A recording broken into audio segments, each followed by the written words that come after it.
Hi, everybody. Welcome back to the second segment, episode 194, Sold with Updike Pugh. I'm Jeff Updike. I'm Weston Pugh, and today what we're going to talk about is 4 DIY projects that sellers should never do on their own.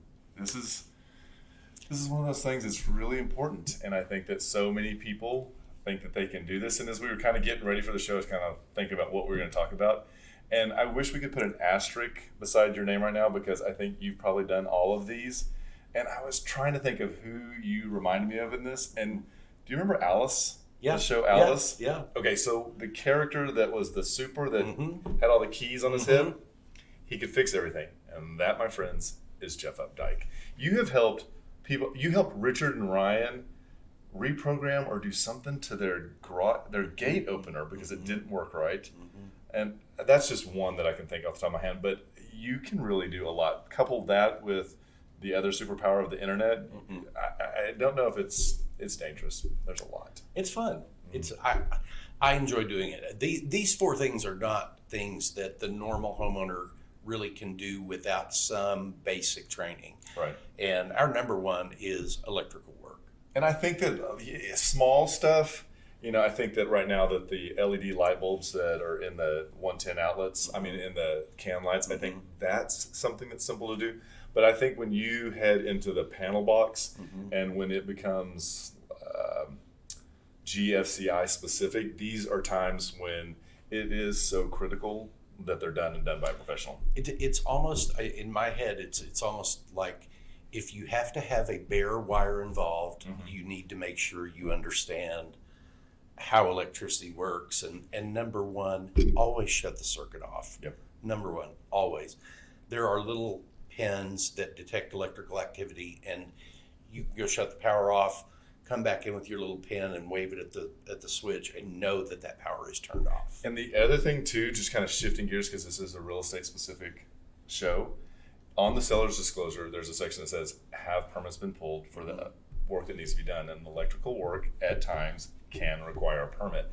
And therefore, you could be in a little bit of a situation if you don't answer that truthfully. Yeah, if you've tried to run new circuits and new things, and that you're definitely stepping off into that world of work that would need to be disclosed or needs to be permitted and inspected. Absolutely. The next thing that we want to talk about is plumbing. And plumbing is one of those items that, when you talk to your insurance agent and they're talking about the coverage that you have for leaks and for slow and for steady and all that stuff, you have to take care of this because plumbing doesn't smell unless it's too late. And the way that it can penetrate and seep and just spread, and then the mold and the biological growth that go along with that. These are huge issues that can really add a simple leaky sink into a bathroom remodel. Absolutely. And a lot of times, we were talking earlier about our friend Josh King, who is a really fantastic master plumber. He was talking to us one time and he's like, oh yeah, whenever we go on vacation, I always shut the water off to my house. Yes. It's like, oh my God, why didn't I think about that? Nobody's going to want to run my commodes. Nobody's going to be, I'm not going to be emptying out my hot water tank. Exactly. But, kind of piggybacking on that, I think it's critical to know what key you need to shut off your water. Because when I bought my house, there was a key in there and I was like, oh, look, I've got it. And I had to do something. It wasn't the right key. There's 2 different keys that are that much different. And they don't work with each other. They don't. I couldn't turn the water off. And you're like, you don't have the right key. And I was like, why is this in here? I guess they just bought it or as a housewarming gift. The damn thing never worked. I was like, this won't do any good. This will just cause mayhem. Yeah. What's the third? The third is roofing. Yeah. That is huge because roofing that's not done right doesn't show up as an issue until it's too late. It's raining buckets. And there is a downpour of water in your living room all over your house.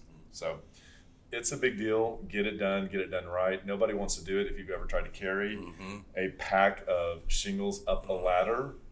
They're as heavy as they come.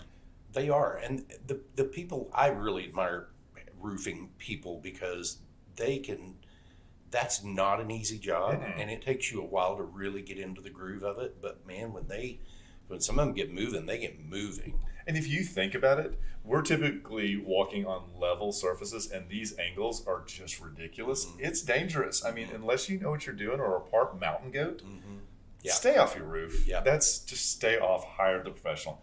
And last but not least, we want to talk about changing your landscape gradient. And why is this so important? This sounds like a no-brainer. I love this one because nobody thinks about this. Well, either as you change grading on around your home, you're either pushing water toward your foundation or you're pushing it away. And if you're pushing it towards your foundation, you're going to cause ponding, which is going to create issues, whether you have a pier and beam or a slab. But if you have a pier and beam, you've got a 4x4 that your house is resting on wood all the way around the perimeter. Yeah. And if you have ponding, that is going to degrade and you're going to start having foundation issues. Yep. And if you push it away, one of the dangers is that you push it into your neighbor and can cause possible flooding in that direction. And then that's your insurance as well, fixing their house. So please be careful, consult a professional. If you're looking for any professional or vendor in any of these markets, let us know. We have plenty that work and cover your area.